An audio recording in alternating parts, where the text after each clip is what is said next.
आज हम पढ़ेंगे 14वां रुकू।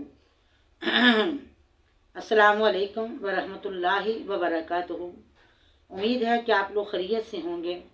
मेरी अल्लाह से दुआ है कि अल्लाह ताला हमेशा आपको सलामत रखे।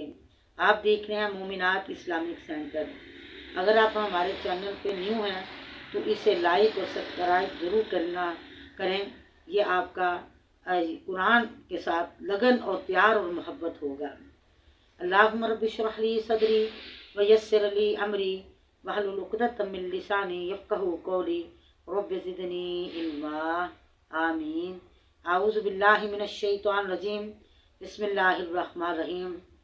वक़ालतिल यहूद, और कहा यहूदियों ने, लैसतिन नसारा, नहीं है ईसाई, अला शैइन, ऊपर किसी चीज़ के।